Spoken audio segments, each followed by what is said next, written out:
Hello, welcome back. In this next lesson, we're going to talk about designing a business model. You can also consider it a lesson on redesigning a business model if it's something that you already have. The business model canvas is an excellent tool for helping you understand your current business, redefine that business, or design something completely new. The process is relatively simple but really powerful, and I'm going to describe to you a system that I use with teams to get a new business model out onto the table and something that you can actually test with real customers.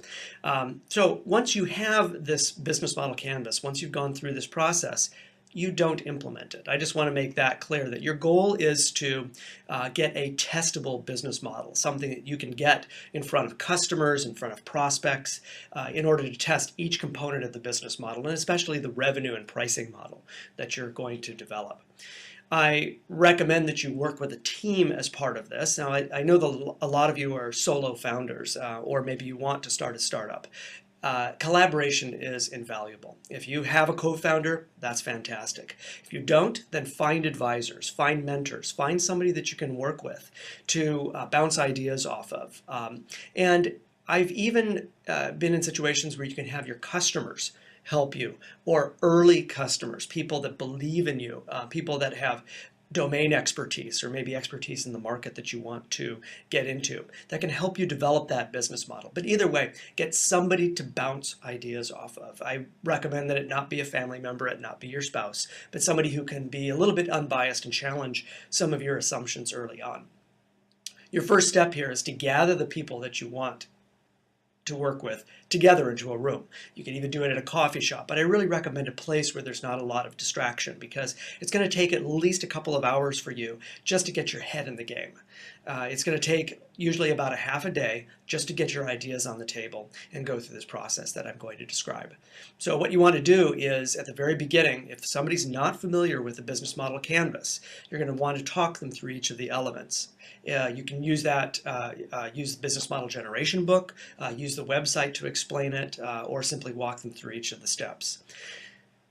The next thing you're going to want to do is that if you have an existing business model, get it down on paper. So if you are going to be redesigning a model, you're going to want to get that existing model down on paper, even if you feel that it's not the best model.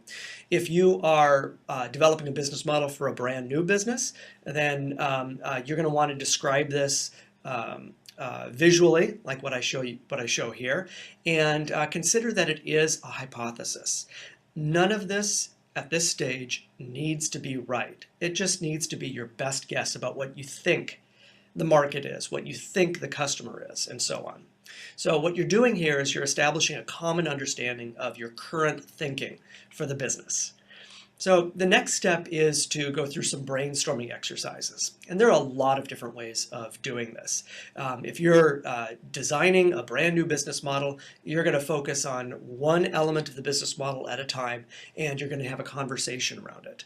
Now, the process I like to use is that there's some team discussion, and usually I time box that discussion to about 10 or 15 minutes.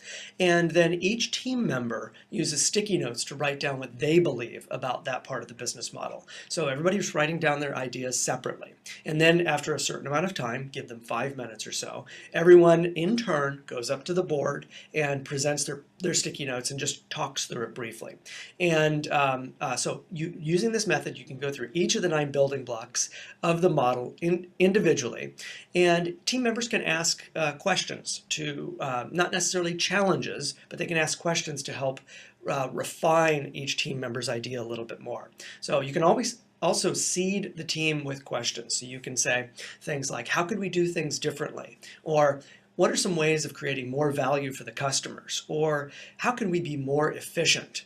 And so through this process, you're encouraging everyone to participate. You're asking a lot of questions of the team members. You're writing down everything.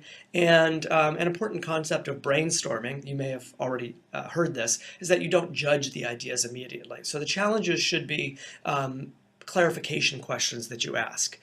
Later, you'll get a chance to do the judging.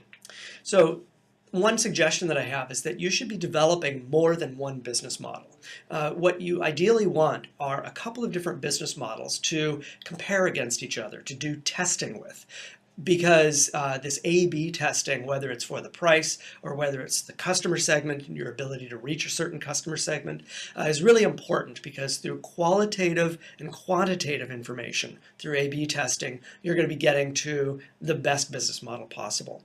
So if you decide that you're going to have a unified single business model, I recommend that you have discussions about the pros and cons of each different element that you're talking about. So if a certain part of the team wants a certain pricing model and another part of the team wants a different pricing model, well, keep them both on there for now, and then devise tests around that so you can show which one is truly the better idea. So I also advocate voting on the best ideas. So after the business model canvas has been developed, you want to have everyone on the team vote and decide on what they think the best ones are. You can do this through a lot of different ways. I usually simply just have a voting system, and people write that down. I've done it both in secret and something that's a little more public. If you are using the Scrum Agile development process, there are different voting cards that you can use for that. So you can assign a value to the ideas, whatever works for you. But it's really a way of winnowing down some of the ideas that you have. And then you can develop a unified business model. Now again, ideally, you're creating a couple of different business models from this process that you can do tests against. But what you want to do is, for each of those 2 or 3 different ideas, come up with a cohesive business model that everyone can agree on. All right. Now here is where the rubber meets the road. You want to think about how you can test the different elements of the business model. Now, some elements are easier to test than others. For example, key partners. Well, how do you test what the right method is for key partners? That's a little bit tough. Certainly you can make calls to potential vendors and folks like that, and maybe do some price negotiation and do some investigation that way. But really what I'm talking about are things like the channel, the revenue model, the customer segment. So these are all very testable. So the revenue model and the price you choose, very testable.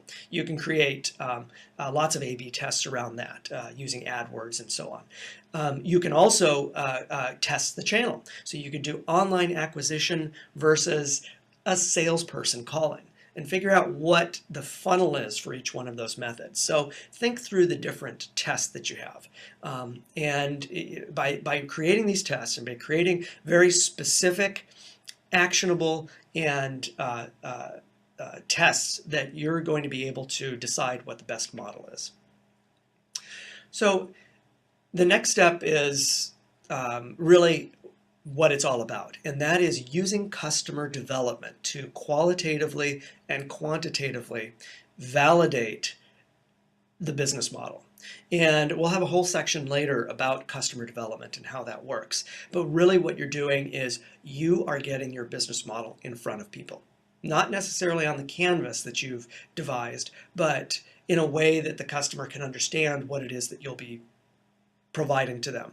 So, and it's only through this method that you're going to be able to get the truth about your business model. So I'm going to go into a lot more detail about this process and the customer development process, and especially about testing pricing a little bit later on. So the next step is that your team needs to meet regularly to assess what you're learning. So my recommended process is that you set up a standing weekly meeting, and later in the process it could be for 2-3 hours at a time, to discuss what you're learning in the customer development interviews and other tests that you're doing.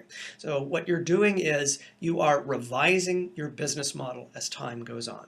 So again, the whole idea behind burning the business plan is that the business model is a living document. The business model is something that you iterate and something that you learn from, and you do this over time, so that at the end of your process, you have something that is tested and has a much greater chance of being successful. So, and just to summarize here, your steps are to describe your current hypothesis, brainstorm the improvements, develop multiple models that you can test against, that you can discuss, unify into one model, possibly even 2, use voting to do that, develop the different tests that you're going to use to test your business model, and then actually get out there and start talking with customers and begin validating it. So that's the process that I recommend you use. There are a lot of other processes for brainstorming and so on, but this one is really straightforward and really simple, and so you can get out there and start doing that today. So thank you very much for watching, and I'll see you in a few minutes.